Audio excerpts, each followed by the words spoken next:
Hi there, welcome to the latest episode of my 10-minute moan, and the topic of this 10-minute moan is just yet more lies from Reform Party, and this time it's the brand new chairman and his first day in the job.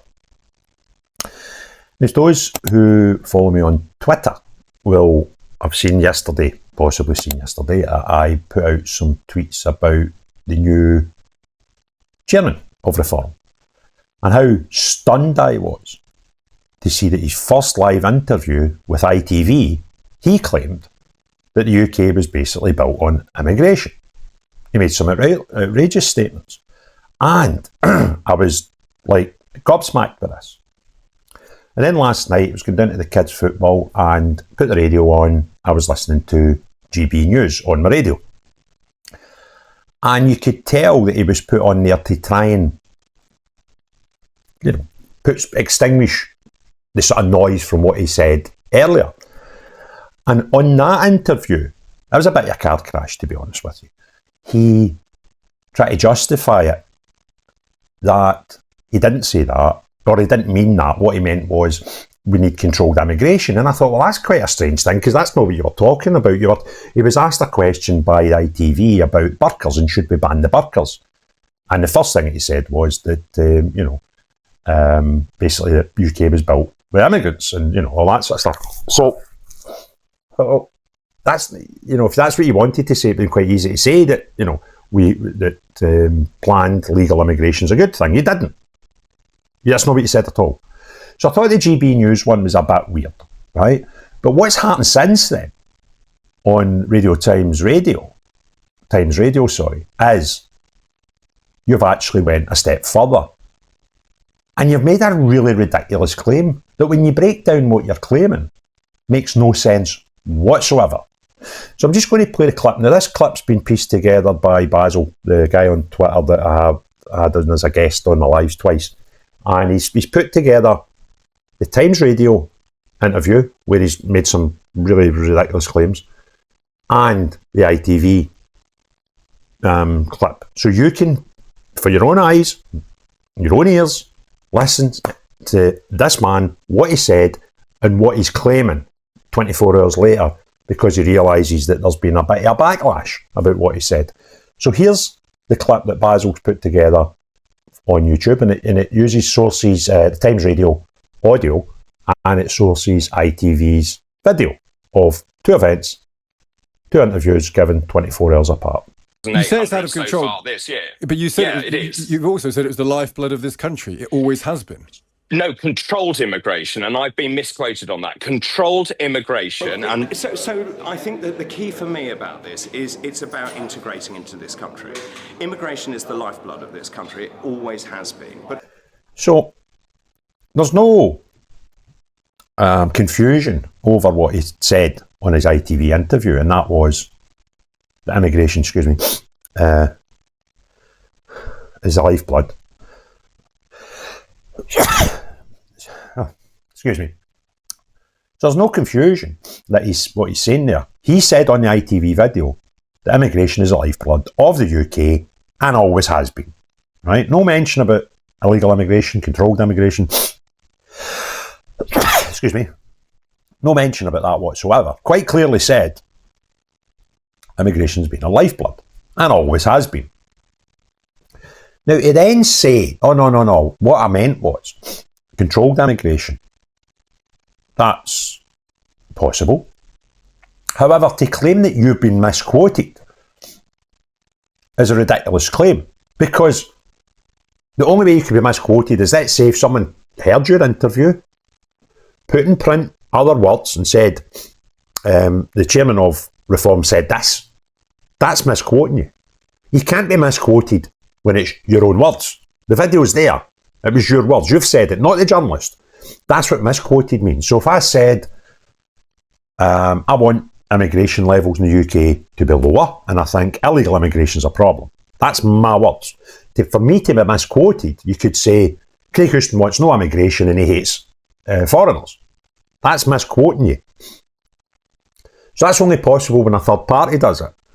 When it's your own words going out live on national TV, it is impossible for you to be misquoted. What you might have done is, you might have A, said the wrong thing that you didn't mean to say, or B, you've realised after you said it, because of the backlash, that it's a bit daft, right? Now, that's not the only problem I've got with Reform just now. Reform are, and I only hold them accountable because I want them to be better. I do believe they will get to be the next government of the United Kingdom, and I want them to be so much better.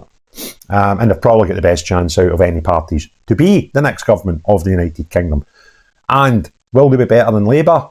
Well, I kind of think even a really, really bad party could be better than Labour, right? But I want to be better than that.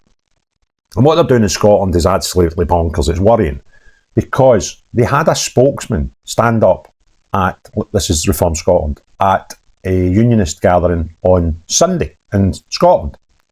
And he claimed that Holyrood elections, they will have about 4 constituency MPs standing, or candidates standing to be MSPs. And the way they want to attract most of the votes is on the second ballot, which is for a regional seat.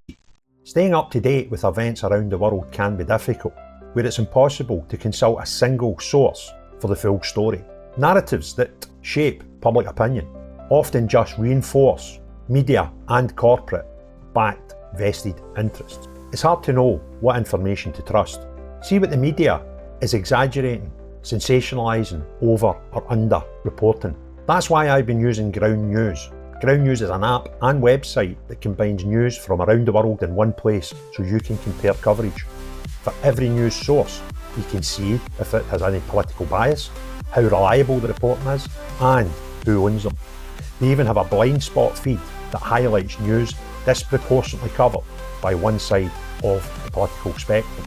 Take a data-driven view on the news and stay current. Get news from thousands of sources worldwide in one place. I've been using Ground News to help me get all the world's news in one place and give a more balanced opinion on what we read and viewing who is telling us the truth and who isn't. Subscribe via my link to get 40% off the Vantage subscription. It's the one I use to get unlimited access to every feature. Your subscription can not only help my channel, but also help Ground News, as it makes the media landscape more transparent.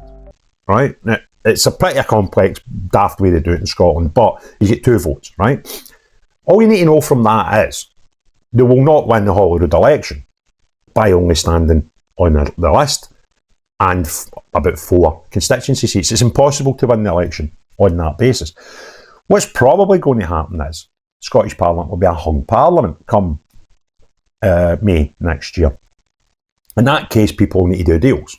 Because if there's no majority, you either have A, a coalition, or B, you get somebody to vote for your proposal as First Minister. Now, Nigel Farage has already stated that he would do a deal with the SNP and would definitely not do a deal with Labour.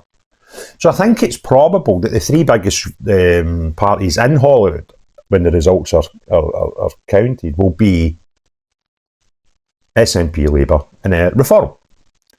So any 2 of them join up, the biggest one will get to make their guy the First Minister. And Farage has already told us that they'll do a deal with the SNP. That's bonkers. I believe they've already put the white flag up and they're saying we ain't winning Holyrood by mere suggestion that they'll only stand in 4 constituencies plus the list seats. Because you kind of can't win that. And the fact they've not put anybody up as leader yet, and they might do that before the election, they would certainly need to do it after the election if they had more than one person in the building, because you kind of need a leader in Holyrood, right?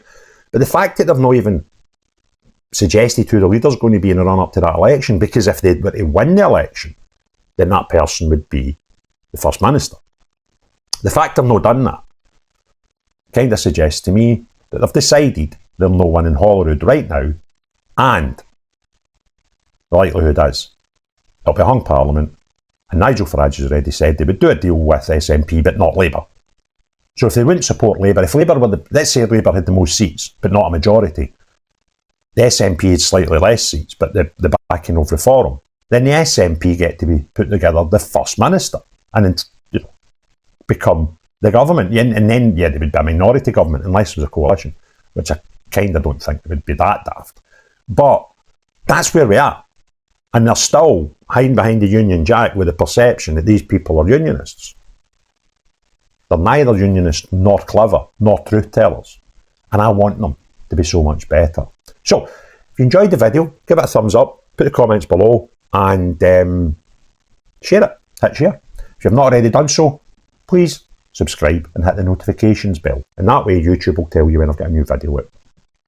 But most importantly of all, unless you're the type of person that says the stupidest things that upsets the patriotic people of the United Kingdom, and 24 hours later try to tell us that you were misquoted when you were not misquoted, because that's impossible, because that's your words. Well, not you, but everyone else. Have a great day. Cheerio, bye now.